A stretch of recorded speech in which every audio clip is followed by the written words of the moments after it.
يلا شباب، في فيديو النهارده اعرفك ازاي تقدر تحصل على افضل 3 صناديق سبيشال في رابط الكنز. طبعا انا عارف ان ناس كتير محتاجه الصناديق اللي قدامنا دي، فهعرفك ازاي تقدر تحصل عليها. ومش كده وبس، كمان هقول لك ازاي تقدر تخلصهم وتفتح كل الصناديق اللي قدامك دي. بس في الاول ما تنساش تعمل اللايك، وبشكركم يا جماعه، احنا وصلنا 30000 مشترك، شكرا جزيلا. وبالمناسبه السعيده دي هيكون في جيف اواي على المدرب تشابي الونسو. ما تنساش تعمل سبسكرايب واللايك وتكتب كومنت تشجيعي واحلى كومنتات انا مستني منكم.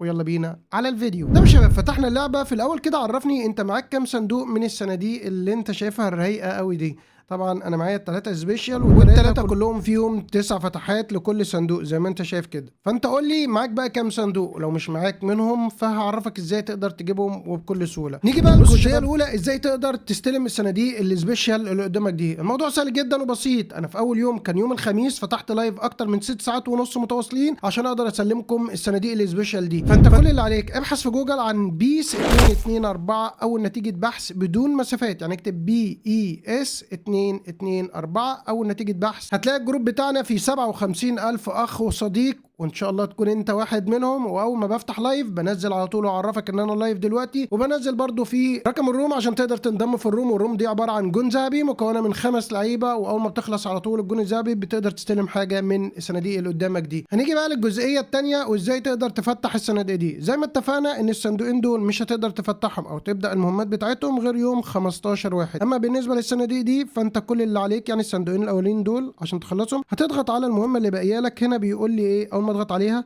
هضغط عليها مرة تانية فبيذكر لك انت تعمل ايه. هنا بيقول لي حاول تجيب جون في الذكاء الصناعي. تضغط على التانية بيقول لك العب ماتش ضد الذكاء الصناعي. بس هو ده المطلوب منك هنا او هنا. هتاخد الحاجات دي طبعا وهتخلص المهمة وتبدأ تنقل هنا، ودي تتفتح لك على طول. بس الموضوع سهل جدا وبسيط، وما تستنوش النهارده الجيف اواي على المدرب. وبس كده شباب، دي كانت حلقتنا النهارده بناء على طلبكم.